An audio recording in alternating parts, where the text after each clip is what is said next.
Siapakah di antara kita yang tidak rindu untuk bahagia? Atau kalau sebelum masuk pada pertanyaan itu, baiklah kita merenungkan saudara-saudara. Apakah saudara-saudara bahagia? Apakah saya bahagia? Apakah saudara-saudara memang sementara berbahagia? Kebutuhan kita adalah kebahagiaan. Baik orang kaya, baik orang miskin, baik orang yang disanjung maupun orang yang biasa-biasa saja. Mereka butuh bahagia.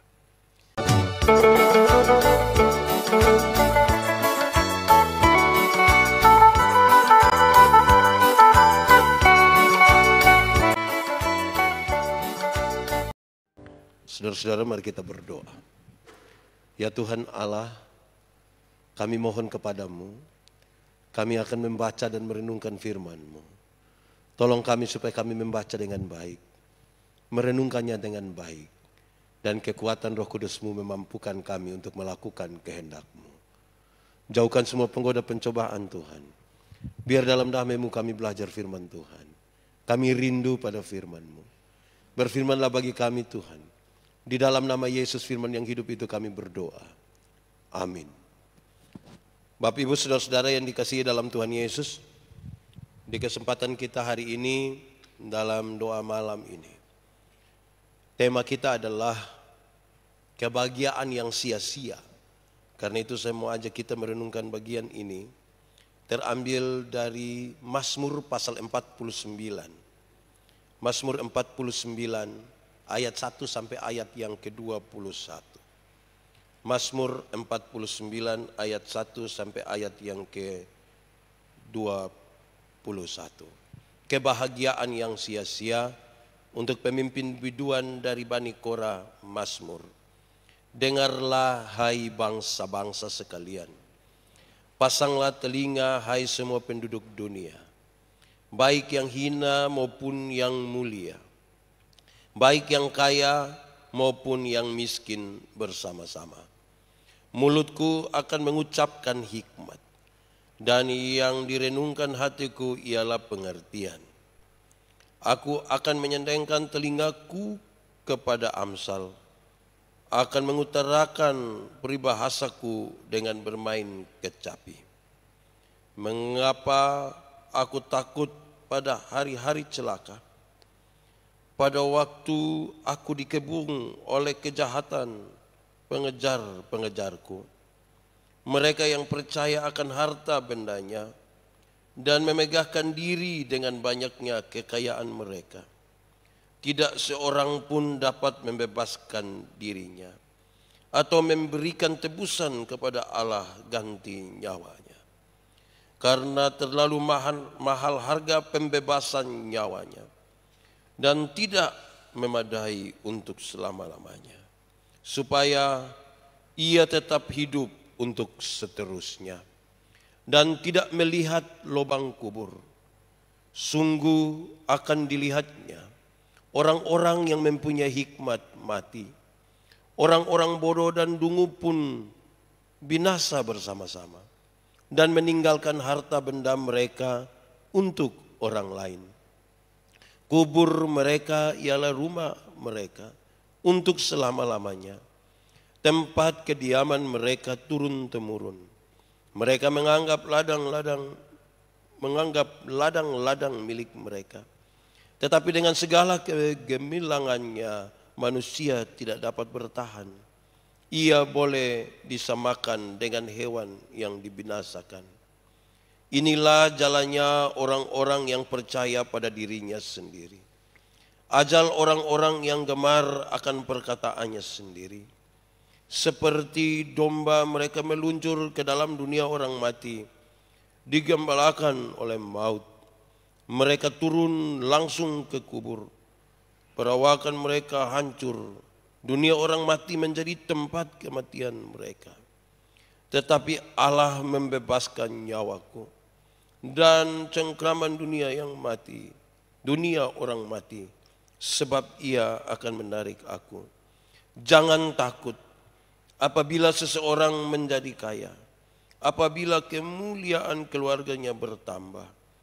Sebab pada waktu matinya semuanya itu tidak akan dibawanya, serta kemuliaannya tidak akan turun memikul dia.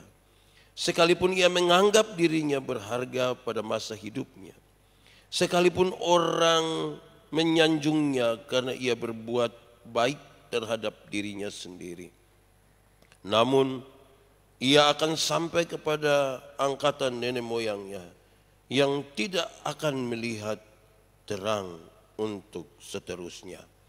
Manusia yang dengan segala kegemilangannya tidak mempunyai pengertian, boleh disamakan dengan hewan yang dibinasakan. Demikian firman Tuhan. Berbahagia setiap orang yang mendengar firman, memelihara dan melakukan dalam hidup setiap hari. Shalom.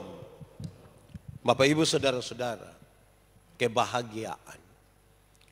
Siapakah di antara kita yang tidak rindu untuk bahagia? Atau kalau sebelum masuk pada pertanyaan itu, baiklah kita merenungkan saudara-saudara. Apakah saudara-saudara bahagia? Apakah saya bahagia? Apakah saudara-saudara memang sementara berbahagia? Kebutuhan kita adalah kebahagiaan. Baik orang kaya, baik orang miskin, baik orang yang disanjung maupun orang yang biasa-biasa saja. Mereka butuh bahagia. Lalu untuk kebahagiaan itu orang-orang mencari dengan cara-cara yang berbeda. Ada yang rindu untuk bahagia dengan kekayaan. Ada yang rindu bahagia dengan jabatan dan sanjungan. Ada yang rindu bahagia dengan kenikmatan-kenikmatan lainnya di dalam dunia. Ada yang rindu bahagia dengan berdiam diri di hadapan Tuhan. Masing-masing pada intinya akan mencari jalan menuju kebahagiaan itu. Lalu saudara-saudara, kalau saya menarik kita semua untuk melihat dulu apa itu bahagia. Saya mencoba untuk mendefinisikan bahwa kebahagiaan itu adalah sebuah keadaan di mana seluruh pikiran, seluruh perasaan, seluruh keadaan, baik jasmani, baik rohani, dia dalam keadaan yang terbaik. Itu bahagia. Kadang-kadang saudara, ada orang sehat, ada orang kaya, tapi perasaan dan pikirannya sementara tidak sehat. Dia sementara tidak menikmatinya. Ada orang yang mungkin sebaliknya, keadaannya biasa-biasa.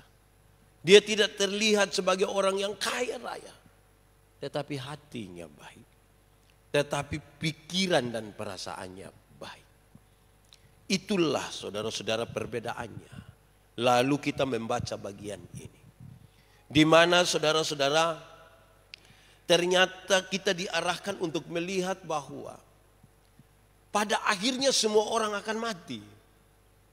Orang kaya akan mati, orang miskin pun akan mati. Orang-orang berkedudukan tinggi akan mati. Orang-orang hina tanpa kedudukan pun akan mati. Orang kota mati, orang kampung mati. Orang pintar mati, orang bodoh pun mati.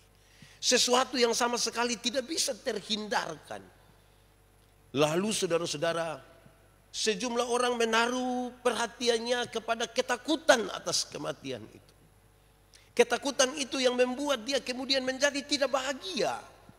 Pikiran dan perasaannya, keadaan dirinya ditujukan semata-mata hanya kepada itu kematian. Sampai apapun yang terjadi dalam hidupnya, itu urusannya hanya diarahkan kepada nanti kalau mati bagaimana, nanti kalau mati bagaimana, nanti kalau mati bagaimana. Mari kita jujur saudara-saudara, memang ketika kita ada di dalam sakit, kita mulai pikir nanti mati bagaimana.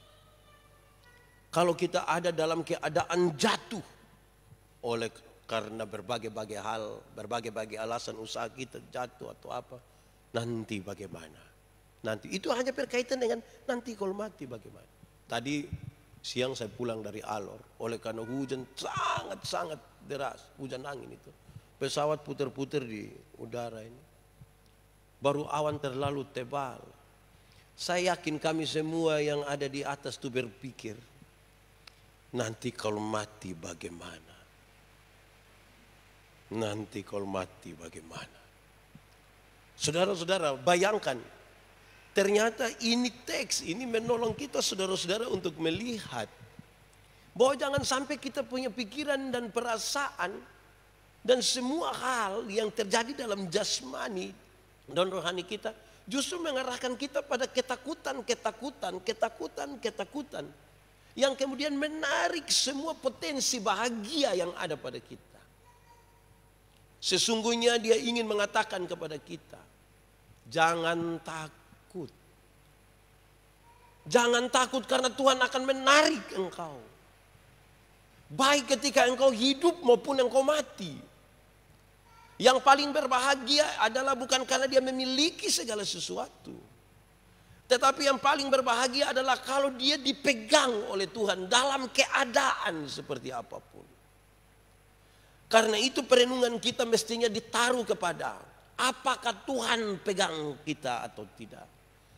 Apakah saya membiarkan diri saya dipegang oleh Tuhan atau tidak. Saya pernah berbagi dengan saudara.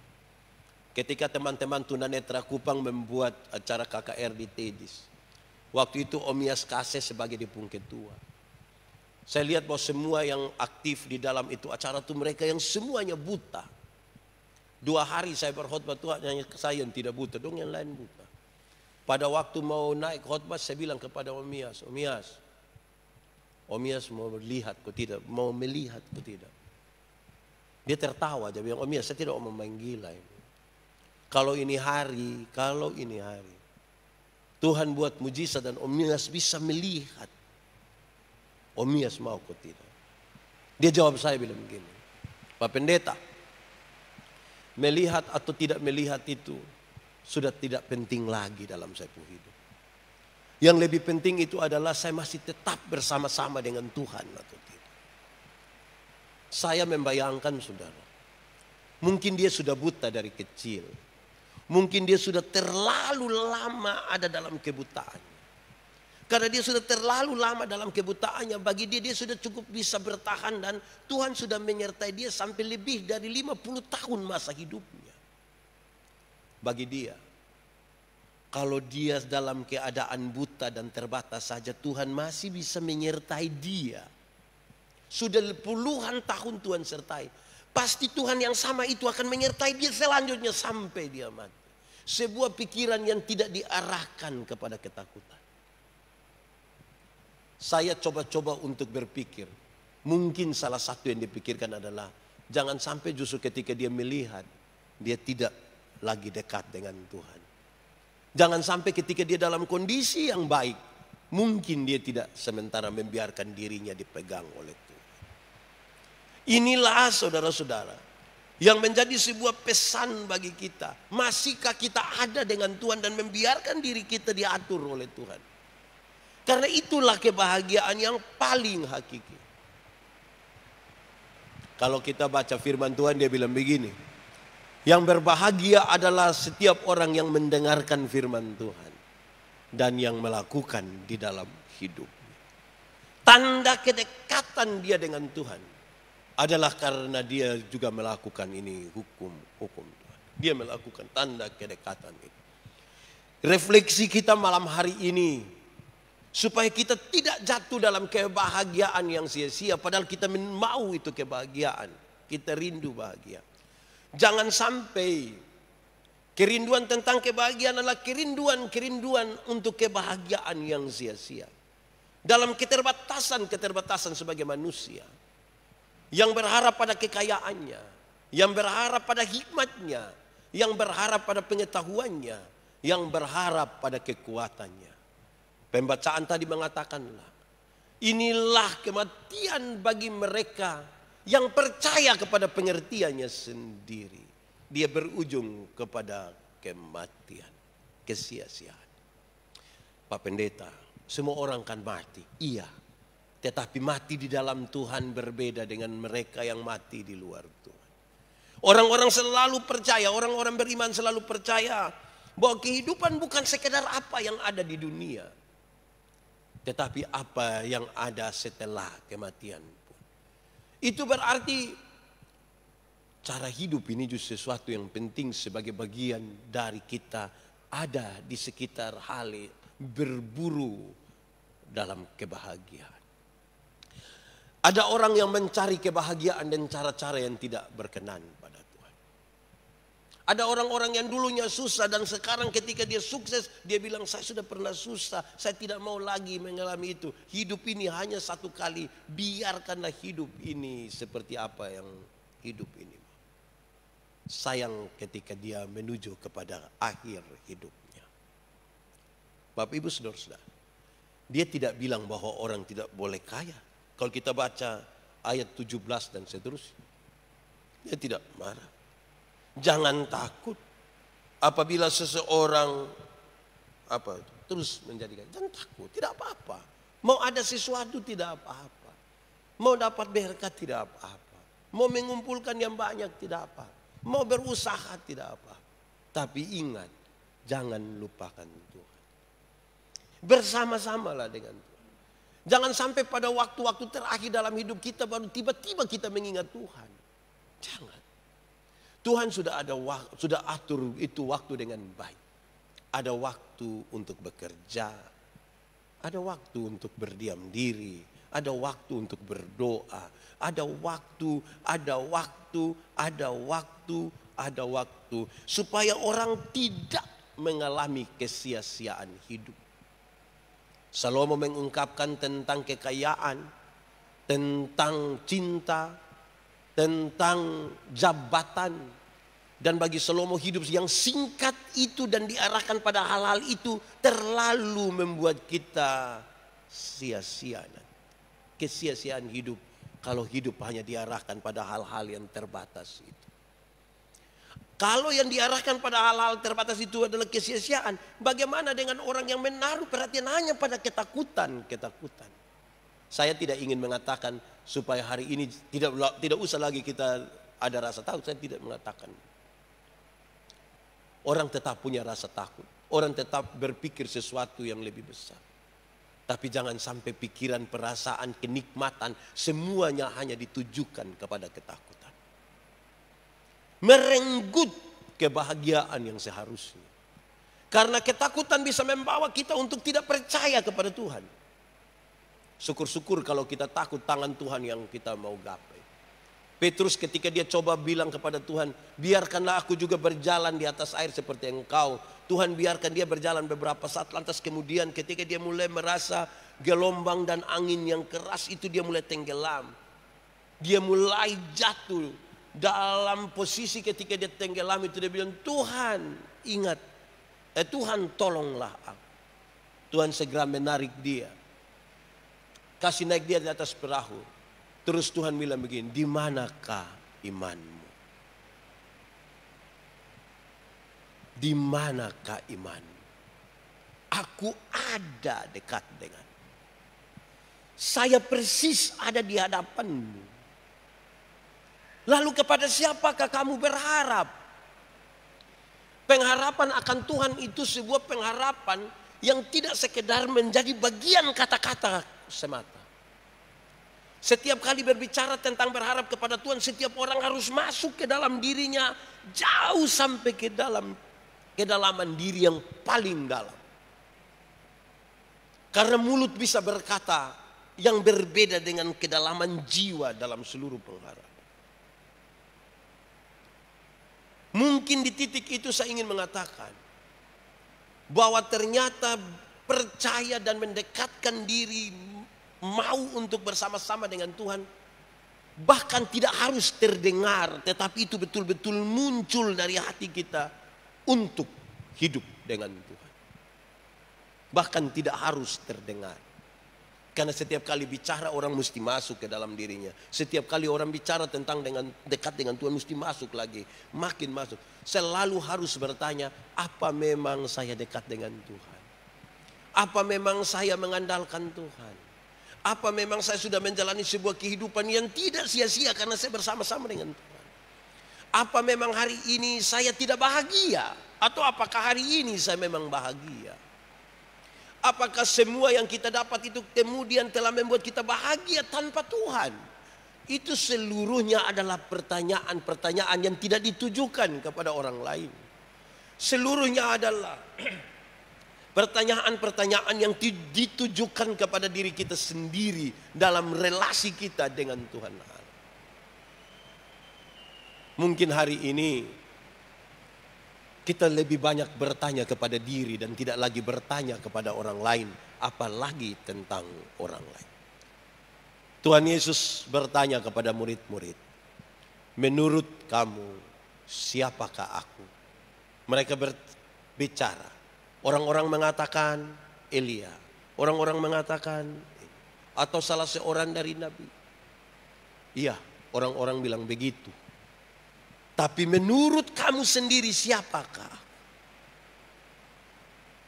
Harusnya itu pertanyaan saya dan saudara juga.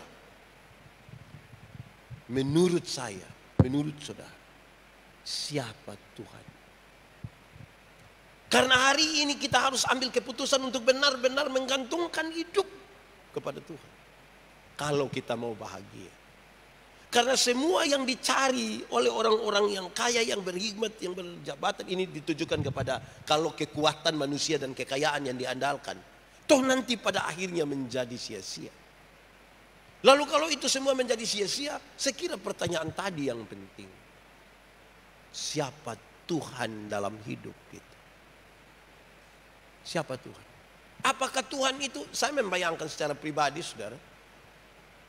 Secara pribadi saya ini butuh Tuhan sewaktu-waktu. Itu refleksi saya atas diri saya. Saya butuh Tuhan itu sewaktu-waktu. Ada waktu di mana saya butuh Tuhan. Ada waktu di mana saya tidak merasa butuh Tuhan. Ada waktu di mana saya berdoa sehabis-habisnya. Ada waktu di mana saya merasa, doa sudahlah. Tuhan juga mengertilah. Jadi sepertinya ketergantungan hidup secara pribadi kepada Tuhan itu sesuai dengan kebutuhan saya saja. Dan saya ternyata tidak total percaya kepada Tuhan. Karena itu saya bilang tadi, coba masing-masing kita renungkan. Seberapa tergantungnya kita kepada Tuhan. Sewaktu-waktukah? Atau sepenuh waktukah? Atau sama sekali justru tidak ada waktu? Hari ini saya tidak bicara lagi orang yang percaya Tuhan atau tidak percaya Tuhan. Tidak. Kita mau untuk lebih lagi, bertumbuh dan lebih lagi. Seberapa pentingnya Tuhan dalam hidup kita bagi sebuah kebahagiaan. Sewaktu-waktu, sepenuh waktu, atau justru tidak ada waktu sama sekali. Renungkanlah bagi kebahagiaanmu.